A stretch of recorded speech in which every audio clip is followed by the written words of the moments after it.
Se você cresceu assistindo Dragon Ball, Dragon Ball Z ou até mesmo Dragon Ball GT, então você sabe que essa franquia já teve momentos grandiosos. Adeus, Bulma. Adeus, Trunks. E também Kakaroto. Mas e se eu te dissesse que a mais nova tentativa da Toei Animation, Dragon Ball Daima, é uma pálida sombra do que a série já foi um dia?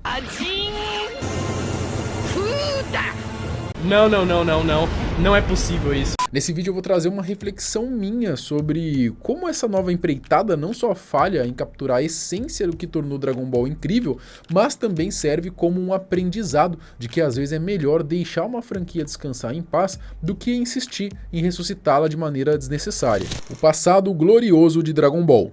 Pra gente entender o fracasso de Dragon Ball Daima, que só consegue manter uma audiência relevante por explorar o saudosismo dos fãs, precisamos voltar no tempo e relembrar do que fazia Dragon Ball ser tão especial. A série original, lançada em 1986, era repleta de aventura, humor e um senso de descoberta. A gente seguia Goku em sua infância explorando o mundo, enfrentando desafios e conhecendo personagens icônicos como Bulma, Kuririn e o Mestre Kami. O tom era perfeito, equilibrando comédia e ação de forma natural.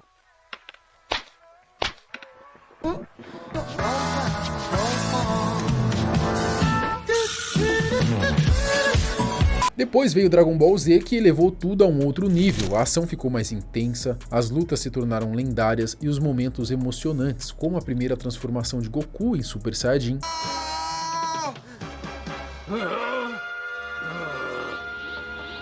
o sacrifício de Vegeta contra Majin Buu, a morte heróica do androide número 16 implorando para o Gohan lutar, a batalha final contra Frieza e a tensão crescente com a chegada dos androides 17 e 18, quando os guerreiros Z perceberam que estavam diante de uma ameaça real e inevitável. Essa sensação de desespero e perigo era palpável, algo que Daima simplesmente não consegue replicar. Dragon Ball Z não apenas consolidou a franquia como um ícone cultural, mas também definiu os padrões do gênero shonen. Mesmo Dragon Ball GT, que é bastante criticado, tentou algo novo. Transformar Goku em criança pode ter sido uma decisão polêmica, mas pelo menos havia um propósito: resgatar a sensação de aventura da série clássica. O conceito da busca pelas esferas do dragão no espaço era uma tentativa legítima de inovação, e o arco do Super Saiyajin 4 trouxe uma das transformações mais amadas da franquia. Mas então veio Dragon Ball Super, e foi aí que tudo começou a desandar, né? As transformações perderam impacto, as lutas ficaram repetitivas e os roteiros começaram a depender excessivamente de nostalgia e fanservice barato. Ainda assim, Dragon Ball Super ao menos tentava expandir o universo com os deuses da destruição e o torneio do poder, sem contar que alguns personagens foram bem marcantes, como o próprio Jiren, por exemplo. E agora chegamos então ao Dragon Ball Daima, uma série que não só ignora as lições do passado, como também parece uma paródia de mau gosto do que Dragon Ball já foi um dia. A ideia de transformar os personagens em crianças mais uma vez já é um sinal de desespero criativo. Qual que é o propósito disso? Reviver o erro de GT de forma ainda mais preguiçosa? O último episódio de Dragon Ball Daima, por exemplo, os criadores tentando nos empurrar do nada um Super Saiyajin 4 de novo, se isso não é uma tentativa desesperada de fanservice, eu não sei o que é. O Super Saiyajin 4 foi uma das melhores coisas que Dragon Ball GT trouxe para a franquia. Diferente das transformações ali de Dragon Ball Z, que seguiam um padrão visual mais próximo do Super Saiyajin original, o Super Saiyajin 4 era uma evolução diferente e até mesmo inovadora. Ele misturava a herança Saiyajin com a forma Ozaru, trazendo um design brutal, imponente e completamente distinto. Seu processo de ativação não era apenas um upgrade genérico de força, mas exigia que o guerreiro se reconectasse com a sua essência primitiva e animal. O impacto emocional foi enorme, especialmente na luta contra Baby, onde vimos o Goku finalmente assumir essa forma e virar o jogo num momento épico.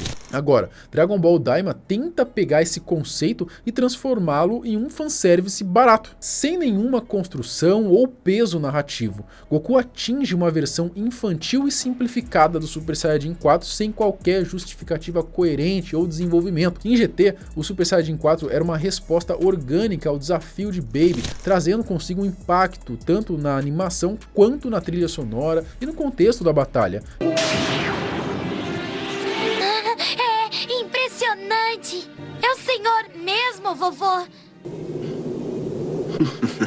Que bom! Em Daima, a transformação parece apenas uma jogada para vender brinquedos e atrair a nostalgia dos fãs mais antigos, sem qualquer emoção real por trás. Essa tentativa fracassada só reforça como o Daima não entende o que fez o Super Saiyajin 4 ser tão especial. E eu não preciso nem falar das outras tentativas frustradas de apelar pro emocional, como aquela tropa Ginyu da Shopee, ou aquele visual do Goma, que parece que comprou a roupa na mesma liquidação da tropa do Orgulho de Dragon Ball Super. Outro problema de Dragon Ball Daima é que a história parece ser uma reciclagem de conceitos antigos sem nenhum verdadeiro impacto. Quem é o vilão? Qual é a ameaça real? O que tá em jogo? Nada parece significativo e o pior, né? Nada parece importar pro universo maior de Dragon Ball. Compare isso com o início de Dragon Ball Z, quando Raditz chega à Terra e revela a origem Saiyajin de Goku, um momento que muda completamente a narrativa da franquia. Em Dragon Ball Daima, temos o quê? O Goku e seus amigos sendo transformados em crianças de novo e tendo que resolver um mistério que, sinceramente, ninguém pediu. E o retorno do Nioibo, o bastão mágico lá do Goku, né? Parece uma tentativa barata de acionar um gatilho da nostalgia nos fãs antigos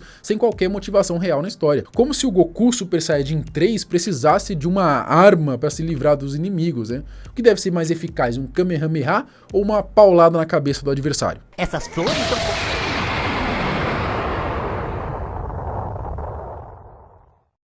Sabe o que falta em você, rapaz?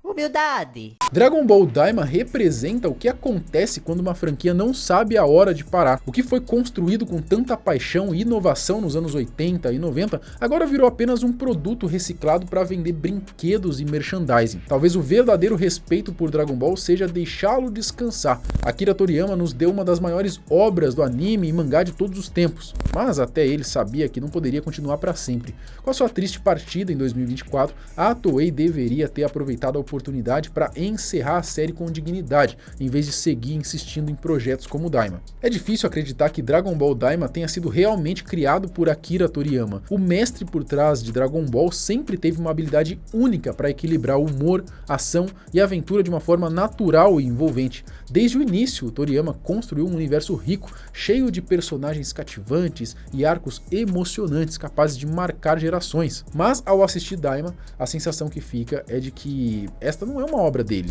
e sim um produto feito por um comitê tentando explorar a nostalgia sem alma. Toriyama sempre foi criativo, mesmo em suas obras menos populares, como Dr. Slump e até mesmo o Jaco, o Patrulheiro Galáctico. Mesmo Dragon Ball Super, com seus problemas, ainda trazia ideias novas para o universo. Mas e o Daima? Ele não apenas recicla conceitos desgastados, como também faz isso de forma rasa, sem qualquer profundidade. Transformar Goku e os outros em crianças de novo? Reutilizar o Super Saiyajin 4 de forma descaracterizada? Onde está o espírito inovador de Toriyama? É possível que nos últimos anos a sua participação nas decisões criativas tenha sido mínima e que a Toei Animation esteja apenas usando seu nome como uma espécie de selo de aprovação. Mas o verdadeiro Toriyama, criador de lendas como Frieza, Cell, Majin Buu, não entregaria um Dragon Ball Daima. Esse anime não carrega a genialidade e o coração que sempre definiram sua obra. E se realmente foi feito por ele, então é triste ver que o seu legado está terminando com algo tão inferior ao que Dragon Ball já foi um dia.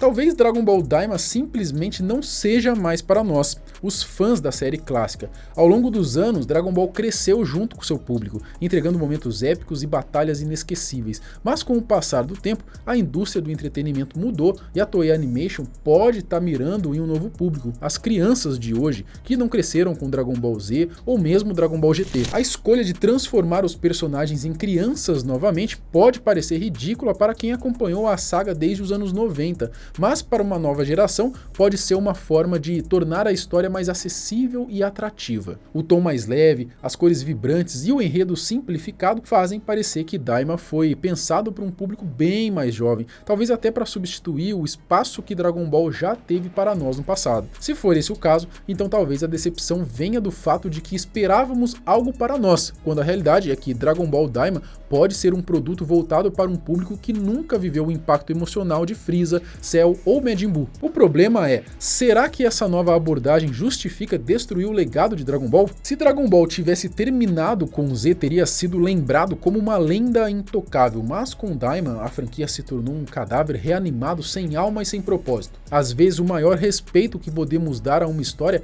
é deixá-la descansar, em vez de tentar reviver Dragon Ball de qualquer forma. Talvez seja a hora de olhar para trás e reconhecer o que fez essa franquia ser tão amada. Mais importante ainda, talvez seja a hora de seguir em frente e permitir que novas histórias surjam, sem carregar o peso de um nome que já foi muito maior do que é hoje.